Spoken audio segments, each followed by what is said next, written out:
OpenAI vient de donner la vue à ChatGPT et c'est flippant. C'est certainement la mise à jour la plus importante depuis sa sortie. On a déjà tous été bluffés par le degré d'intelligence développé par ChatGPT uniquement avec le texte écrit. Eh bien, tenez-vous bien parce que maintenant, en plus de vous parler, ChatGPT c'est voir.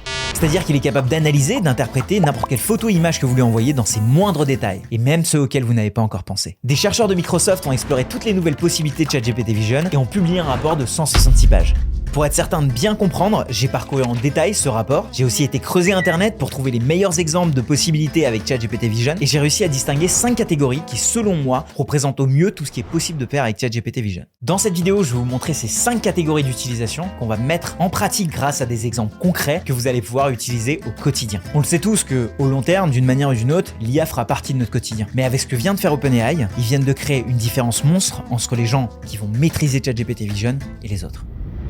Mais avant ça, j'ai besoin de vous parler d'un concept un tout petit peu technique qui est hyper important pour comprendre la suite, la multimodalité. Et la multimodalité, c'est que ChatGPT peut à présent comprendre différentes typologies de données autres que du texte, comme l'audio ou encore l'image. Et de la même manière, pour communiquer avec nous, il peut communiquer aussi bien avec du texte, comme tout à l'heure, mais aussi des images ou encore de l'audio. C'est ce qu'on appelle de la multimodalité et c'est ce qui va permettre à ChatGPT de petit à petit un petit peu ouvrir ses sens. Et maintenant que vous savez ça, comment est-ce qu'on l'utilise? On a déjà l'utilisation sur un smartphone avec directement l'application ChatGPT où vous avez GPT 3.4 et GPT 4 dans lequel vous avez la possibilité ici d'ajouter des images, vous les voyez ici. Et là, je peux venir prendre une photo, demander à ChatGPT de l'analyser. Et là, on est clairement dans un Inception où il vient de comprendre qu'il s'agissait de multimodalité dans le diagramme. Ça, c'est sur un téléphone, mais on peut faire exactement la même chose sur un ordi.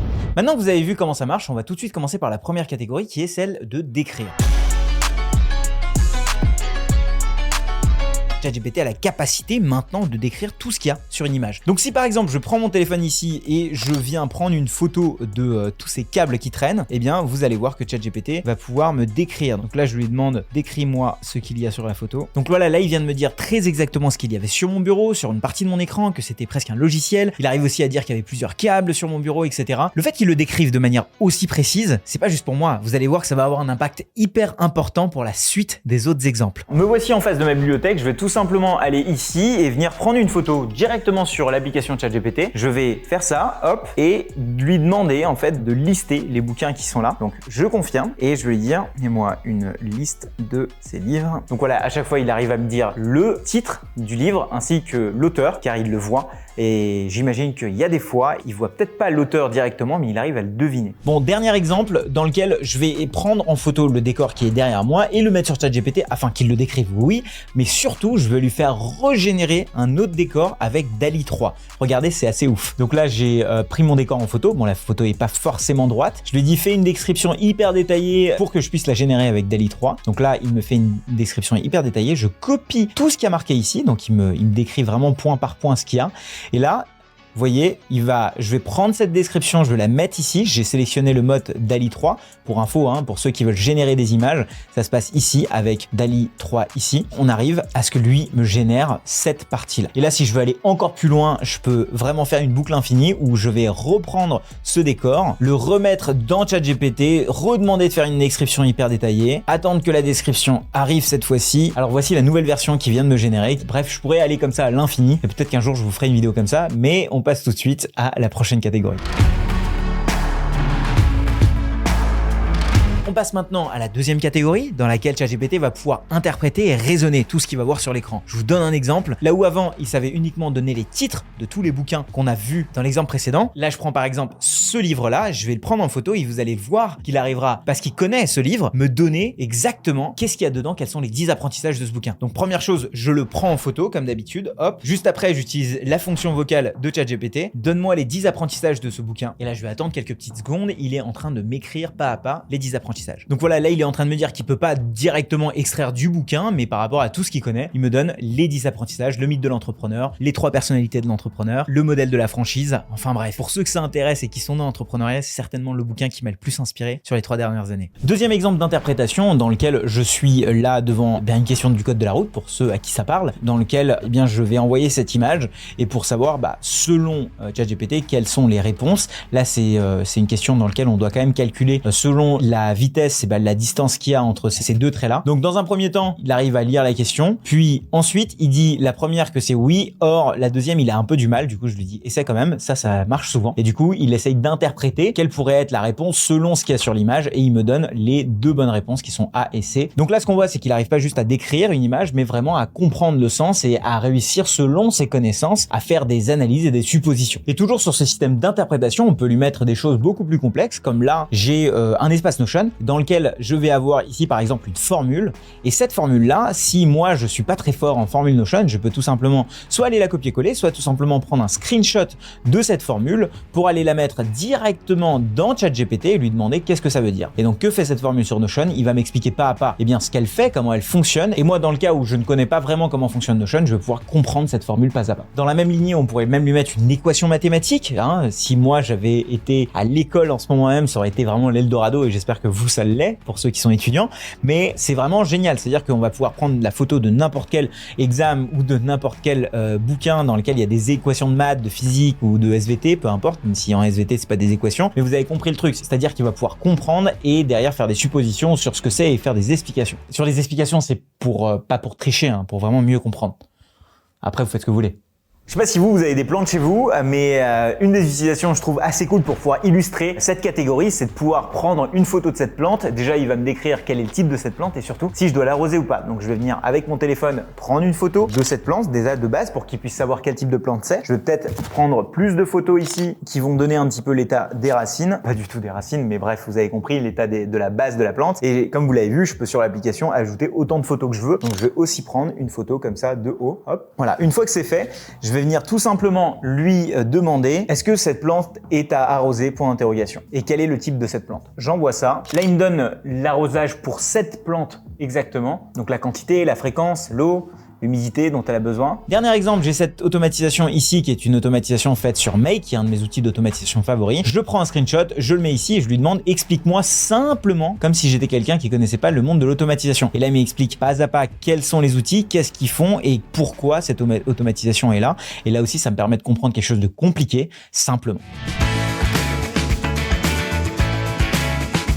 Là où dans la première et dans la deuxième, ChatGPT prenait ce qu'il y avait sur une image, le comprenait, raisonnait avec, cette fois-ci, on va pouvoir l'utiliser pour le faire passer du texte vers autre chose. Et là, il y a un exemple hyper connu qui avait beaucoup fait parler de lui à la sortie de GPT-4, qui était dans un des lives de présentation, la personne prenait en photo un site et derrière, il y avait ChatGPT qui codait ce site en live. C'était incroyable. Et ça, personne les avait vraiment cru à l'époque, sauf que ça marche vraiment. Et donc sur Twitter, il y a plein de personnes qui ont fait le test, par exemple mettant ici l'interface d'une calculatrice et en demandant à ChatGPT de générer le code HTML et JavaScript, CSS, etc. Donc pour pouvoir voir si ça fonctionnait vraiment. Il y a plein de personnes qui ont fait ce genre d'expérimentation avec là ici un jeu pour savoir si ça fonctionne vraiment aussi. Évidemment, c'est pas aussi simple que mettre un prompt et avoir le résultat final. Vous voyez que ça se passe en plusieurs étapes. D'ailleurs, je vous conseille la vidéo de Benjamin Code dans lequel il a poussé vraiment ChatGPT assez loin dans à quel point en fait ça va venir remplacer le métier de front-end développeur, donc les développeurs qui créent des interfaces visuelles, parce que là a priori on n'a qu'à donner une photo et à apparemment convertir en HTML, CSS, etc.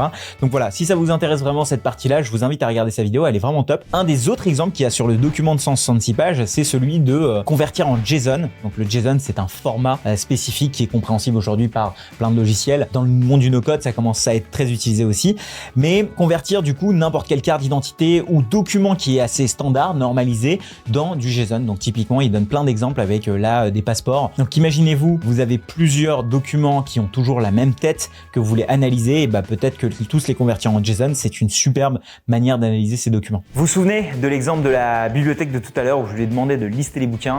Imaginons que cette fois-ci, j'ai envie de lister ces bouquins, mais cette fois-ci sous un format JSON. Donc le format JSON, un format qui va être utile dans plein d'outils no-code et aussi à chaque fois qu'on aura besoin d'automatiser quoi que ce soit. Donc je vais refaire la même chose, je vais prendre une photo et lui demander de convertir ça au format JSON. Donc je reprends tout simplement la même photo et je lui dis cette fois, fais-moi un JSON avec comme clé nom, auteur, description. Et cette fois-ci, au-delà de juste me donner le nom, l'auteur, il va aussi me donner de la description et tout ça, il va le transformer sous un format JSON. Et vous allez voir, c'est assez magique et ça, c'est exploitable directement depuis n'importe quel outil ou n'importe quelle application parce que c'est un format normalisé. Et du coup, voici comment vous pouvez partager le contenu de vos bibliothèques à vos amis ou à vos applications assez facilement.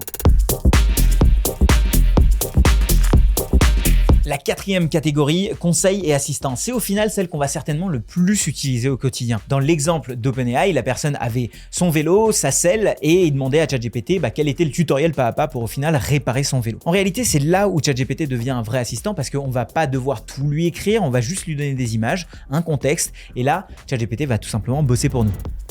Si vous aussi, tout ce que vous connaissez, eh bien, c'est faire des pompes alors que vous avez peut-être plein de matériel chez vous, eh bien là aussi, vous pouvez vous photographier votre matériel et puis l'envoyer à ChatGPT pour savoir, fais-moi une liste de tous les exercices que je peux faire avec ce matériel pendant 30 minutes. Vous envoyez ça et tout simplement, il va vous lister tous les exercices que vous pouvez faire et ça vous permet d'avoir un programme d'entraînement avec le matos que vous avez. Vous pouvez faire ça avec votre cuisine, vous pouvez faire ça avec votre frigo. Il y a plein d'exemples. Tout ça pour vous montrer que ChatGPT est capable d'assister, de conseiller en comprenant vraiment tout le contexte que vous avez. Il n'est pas juste capable de décrire une image, mais il peut aller vraiment plus loin. Et c'est cette partie en fait qu'on va certainement le plus utiliser parce que ça va devenir notre assistant du quotidien où on va pouvoir envoyer aujourd'hui des photos, mais demain pourquoi pas des vidéos ou de l'audio directement. D'ailleurs, j'en profite pour vous dire que sur l'app maintenant, il y a ce petit truc qui est apparu ici où en fait ChatGPT à partir de maintenant devient votre assistant personnel. C'est vraiment dingue et vous pouvez avoir des vraies conversations avec lui. Si jamais vous n'avez pas encore mis à jour votre logiciel ChatGPT ou en tout cas votre application ChatGPT, ça peut peut-être bien vous inciter à le faire.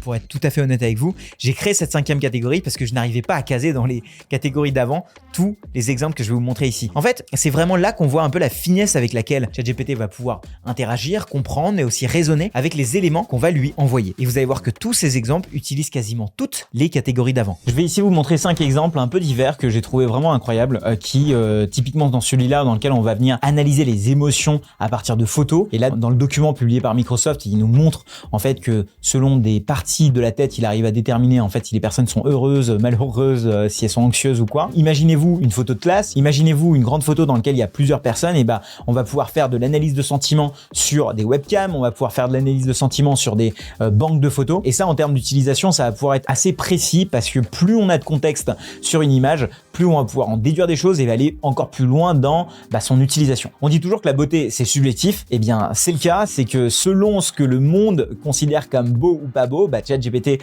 le sait, aussi bien en image que en texte. Et là, en image, c'est encore plus flagrant. Donc, par exemple, ici, on a un prompt qui explique un peu ce que c'est que la beauté visuelle d'un design d'extérieur.